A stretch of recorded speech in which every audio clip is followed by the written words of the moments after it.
Hey guys, Jenny PRD, registered dietitian and nutrition expert. Thanks so much for checking in. My diet and disease prevention series continues with osteoporosis, and this video is all about prevention.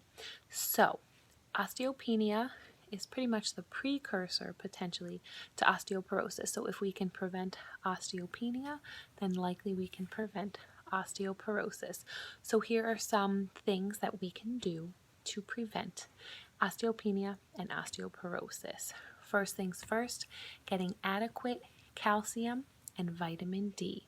I'm going to paste in the description below the different amounts based on your age group, how much calcium and vitamin D is recommended each day.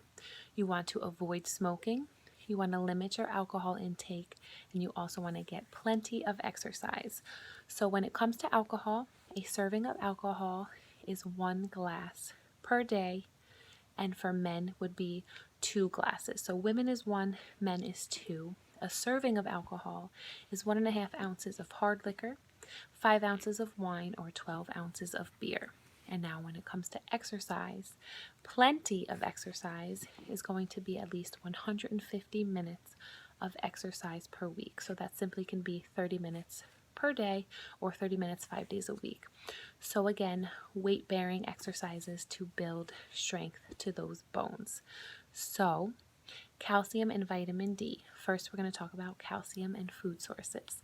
So calcium, definitely cow's milk as well as those other milks. In addition is going to be yogurt and cheese, so dairy sources, and then again those non-dairy milks, and they may have yogurts and cheeses that you like in the non-dairy form, as well as fortified foods such as orange juice, graham crackers, and dry cereals. Just check your food labels. Some dark leafy greens like broccoli, kale, and Chinese broccoli. First rule of thumb, we can only digest 500 milligrams of calcium at a time, so make sure you are spreading out calcium intake throughout the day between all your meals and snacks. Another helpful tip is how much calcium is in things. You're simply going to look at your food label and turn it over, find calcium, and if it says 10%, that means 100 milligrams of calcium. If it says 15%, that's 150 milligrams. So an 8-ounce glass of cow's milk has 30% or 300 milligrams. Doesn't matter if it's skim milk or whole milk, they all have the same amount of calcium. Now that leads me to vitamin D. Vitamin D is important because it helps us absorb that calcium.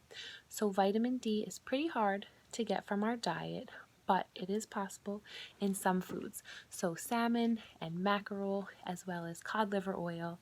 But again, it's going to be in that milk, whether it's those fortified non-cow's milk, non-dairy milks, or traditional cow's milk. They are all fortified with vitamin D. We know that vitamin D is the sunshine vitamin. So what that means is when the sun shines on our skin, it changes the inactive form of vitamin D into the active form. How amazing is that? However, things that can prevent that conversion is skin tone, sunscreen, fog and smog, and clothing. So if you're not sure if you get enough vitamin D, talk to your doctor about maybe getting your vitamin D levels checked to see if you are getting an adequate intake of vitamin D. If you're unsure if you're getting enough calcium in your diet, talk to your doctor about maybe starting a calcium supplement as well.